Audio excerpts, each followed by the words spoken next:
ओम शांति। आज प्यारे मीठे बाबा के अव्यक्त मुरली मंथन की डेट है 3 मार्च 2024। सेवा के साथ देह में रहते विदेही अवस्था का अनुभव बढ़ाओ। आज बाबा ने जो टाइटल दिया है और रिवाइज कोर्स है 21/11/98। तो सेवा के साथ देह में रहते विदेही अवस्था का अनुभव बढ़ाओ। तो आज बाप दादा अपने चारों ओर के बच्चों को देख हर्षित हो रहे हैं, क्योंकि बाबा जानते हैं मेरा एक एक बच्चा चाहे लास्ट पुरुषार्थी भी है, फिर भी विश्व में सबसे बड़े से बड़े भाग्यवान है, क्योंकि भाग्य विधाता बाबा को जान पहचान भाग्य विधाता के डायरेक्ट बच्चे बन गए। ऐसा भाग्य सारे कल्प में किसी आत्मा का न हो सकता है न है। साथ साथ सारे विश्व में सबसे संपत्तिवान व धनवान और कोई नहीं है। चाहे कितना भी पदमपति हो, लेकिन आप बच्चों के खजाने से कोई की भी तुलना हो नहीं सकती, क्योंकि बच्चों के हर कदम में पद्मों की कमाई जो है।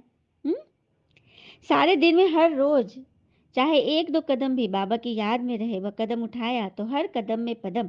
तो सारे दिन में कितने कदम जमा के, ये बात भी सच है। हम सारे दिन में कितने कदम चलते हैं, घर में भी ऊपर से नीचे, छत से नीचे, फर्स्ट फ्लोर सेकंड फ्लोर घूमते ही रहते हैं। तो कितने कदम हो गए। तो अगर हर कदम श्रीमत के अनुसार उठाए तो कितने कदम में पदम है, तो कितने पदम जमा हुए। ऐसा कोई होगा जो एक दिन में पद्मों की कमाई करे। इसलिए बाप दादा कहते हैं अगर भाग्यवान देखना हो, तो वह रिचेस्ट इन द वर्ल्ड आत्मा देखनी हो, तो बाबा के बच्चों को देखो। आप बच्चों के पास सिर्फ यह स्थूल धन का खजाना नहीं, वो तो सिर्फ धन के साहूकार हैं दुनिया वाले। और आप बच्चे कितने खजाने से भरपूर हैं। खजानों की लिस्ट जानते हो, आज बाबा पूरी लिस्ट बताने की ताक में है। तो ये स्थूल धन तो कोई बड़ी बात नहीं है। स्थूल धन अर्थात ये धन दौलत जो रुपये पैसे जो दिखाई देते हैं, ये कोई बड़ी बात नहीं है। लेकिन आपके पास जो ज्ञान का खजाना, शक्तियों का खजाना, सर्व गुणों का खजाना, खुशी का खजाना और सर्व को सुख शांति देने का खजाना, सबको रास्ता बताने का जो दुआओं का खजाना मिलता है, यह अविनाशी खजाने सिवाय परमात्म बच्चों के अविनाशी किसके पास नहीं है। तो ये जो खजाना है, ये अविनाशी खजाने सिवाय परमात्म बच्चों के किसी के पास भी नहीं है। तो बाप दादा को ऐसे खजानों के मालिक बच्चों पर कितनी रूहानी नाज है। बाप दादा सदा बच्चों को ऐसे संपन्न देख यही गीत गाते, वाह बच्चे वाह। आपको भी अपने पर इतना रूहानी नाज अर्थात नशा है ना। हाथ की ताली बजा सकते हो। सभी ने दोनों हाथ से ताली बजाई हो। बाबा फिर कहते हैं दोनों हाथ को क्यों तकलीफ देते हो, एक हाथ की ताली बजाओ। ब्राह्मणों का सब कुछ निराला है, ब्राह्मण शांत पसंद है, इसलिए ताली भी शांति भी ठीक है। ताली भी कौन सी ठीक है, शांति वाली ना। हम्म। तो ये बाबा कहते हैं कि तुम्हें शांति वाली काम करना है। एक हाथ की ताली अर्थात एक हाथ पर हवा में लहराना, कोई आवाज नहीं, क्योंकि ब्राह्मणों का सब कुछ निराला है। ब्राह्मण शांत पसंद है, इसलिए ताली भी शांति की ठीक है। तो नशा तो सभी को सदा है भी और आगे भी रहेगा, तो निश्चिंत हो ना। हाँ, बाबा समय के परिवर्तन की तीव्र रफ्तार को देख बच्चों के पुरुषार्थ की रफ्तार को भी देखते रहते हैं कि बच्चे पुरुषार्थी बने हैं, कितना आगे बढ़े हैं। बाबा हर एक बच्चे को जीवन मुक्त स्थिति में देखना चाहते हैं, जीवन रहते मुक्ति। आप सबका यह चैलेंज है कि बाबा से मुक्ति जीवन मुक्ति का वर्षा आकर लो। लेकिन आपको तो मुक्ति व जीवन मुक्ति का वर्षा मिल गया ना, या नहीं मिला, पूछ रहे हैं बाबा। हम्म। बच्चों से पूछ रहे हैं आपको मिला क्या। हम्म। तो भिन्न भिन्न बंधनों से मुक्त एक भी सूक्ष्म बंधन नहीं है, क्या ऐसा है। अगर ऐसा बनेंगे तभी अंत में बनेंगे। अब बनेंगे या अंत में, ये भी बाबा पूछ रहे हैं, क्योंकि अब नहीं तो कभी नहीं। हम्म। तो बाबा ने सबके हाथ उठाए। फिर बाबा कह रहे हैं अटेंशन प्लीज। बाबा को हर एक ब्राह्मण बच्चे को बंधन मुक्त जीवन मुक्त बनाना ही है, चाहे किसी भी विधि से, लेकिन बनाना तो जरूर है। जानते हो ना कि विधियां क्या है। इतने तो चतुर हो ना, तो बनना तो आपको पड़ेगा ही। चाहे चाहो चाहे नहीं चाहो, बनना तो पड़ेगा ही। सुना, मतलब हम चाहे चाहे नहीं चाहे, बाबा तो बनाएगा ही हमको। फिर बाबा कहते हैं आपके मुख में गुलाब जामुन, सबके मुख में गुलाब जामुन आ गया ना। कभी फील करे बाबा ने हमारे मुख में मीठा मीठा गुलाब जामुन डाल दिया है ना। तो ऐसे गुलाब जामुन खाते जाओ, दिल खुश मिठाई। हॉल की शोभा बहुत अच्छी है, एकदम माला लगती है।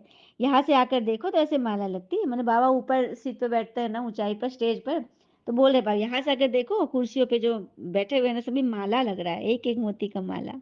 क्या सुंदर सीन है ना। तो जीवन मुक्ति की कुर्सी पर बैठ जाओ, तो भी बैठेंगे या अभी कुर्सी पर बैठे हैं। जीवन मुक्ति कुर्सी बैठोगे या कि शरीर की कुर्सी पर। हम्म। पूछ रहे बाबा। तो बाबा आज देख रहे हैं कि बच्चों की 3 प्रकार की स्टेजेस हैं। चलिए नोट करते हैं। कौन-कौन सी स्टेज है?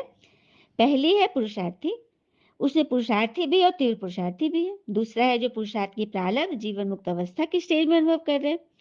लेकिन लास्ट की संपूर्ण स्टेज है देह में होते हुए विदेही अवस्था का अनुभव। सुना? सबसे लास्ट की संपूर्ण स्टेज कौन सी है? देह में होते हुए विदेही अवस्था का अनुभव। वो 3 स्टेज देखी, पुरुषार्थ की स्टेज में ज़्यादा देखे, प्रारब्ध जीवन मुक्ति की कम, और धारणा वाले तो विदेही वाले तो बिल्कुल ही नहीं देखे। बाबा सबके रिजल्ट भी बता रहे हैं। हुँ? फिर बाबा कहते हैं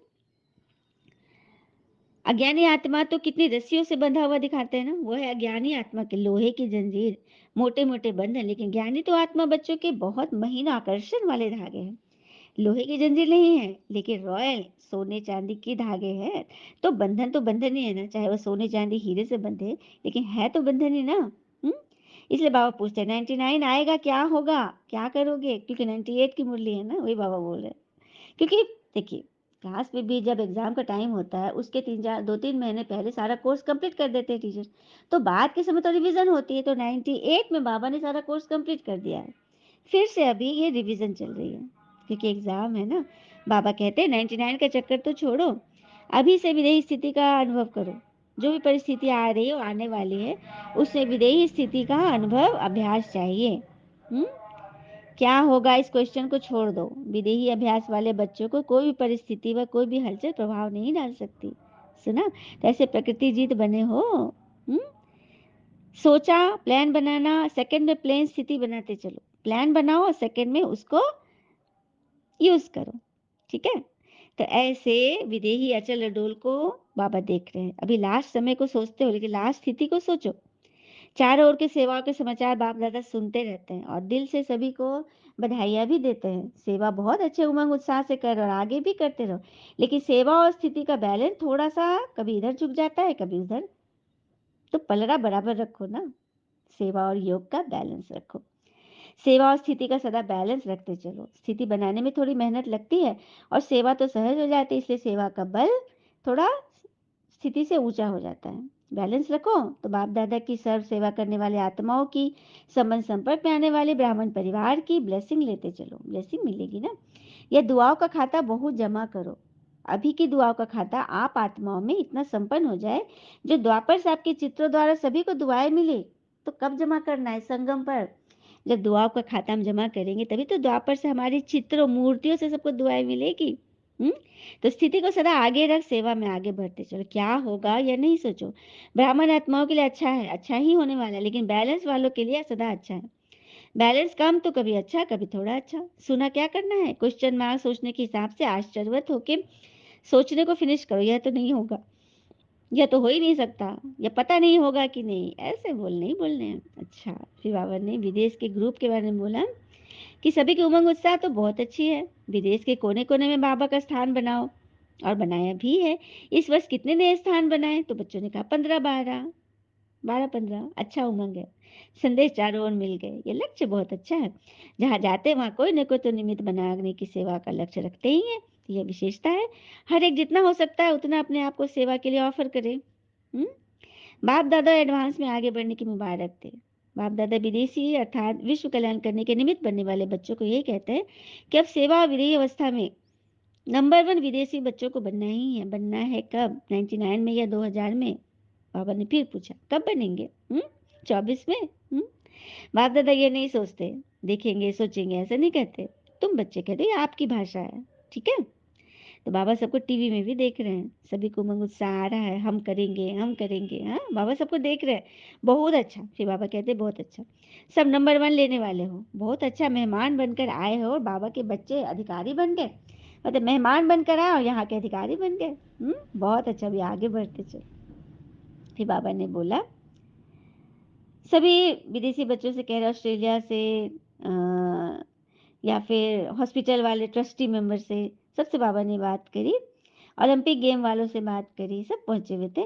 तो जहाँ उमंग उत्साह है और सबकी एक मत है, तो जहाँ एक मत उमंग उत्साह है तो वहाँ सफलता है ही। अच्छा है, भल करो। जो भी सभी भारत से आए हैं, तो भारत वालों को तो विशेष नशा है। जो भारत में आए हैं तो उनको तो बड़ा नशा है कि बाहर से आए हैं भारत में भगवान से मिलने। भारतवासियों का महत्व तो है ही, इसलिए जो भी नए पुराने बच्चे आए हैं वो बहुत प्यार से पहुंचे हैं। बाप दादा सभी बच्चों का स्नेह और चारों ओर सेवा के सहयोग को देखकर खुश है।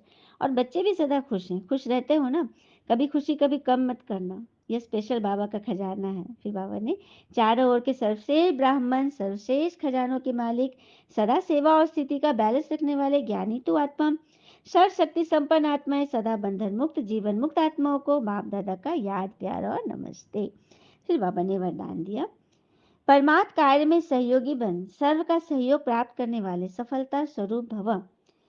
परमात्म कार्य में सहयोगी बन, सर्व का सहयोग प्राप्त करने वाले सफलता स्वरूप भव। जहाँ सर्व का उमंग उत्साह है, वहाँ सफलता स्वयं समीप आकर गले की माला बन जाती है।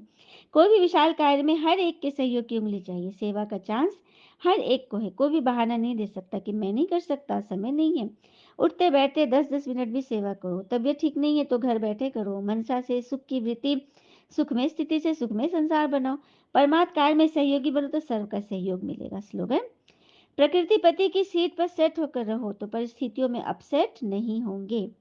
प्रकृति पति की सीट पर सेट होकर रहो तो परिस्थितियों में अपसेट नहीं होंगे। अच्छा, ओम शांति। शुक्र मीठे बाबा, वो बाबा के प्यारे प्यारे बच्चे, आप सबका जीवन सदैव शुभ हो। ओम शांति।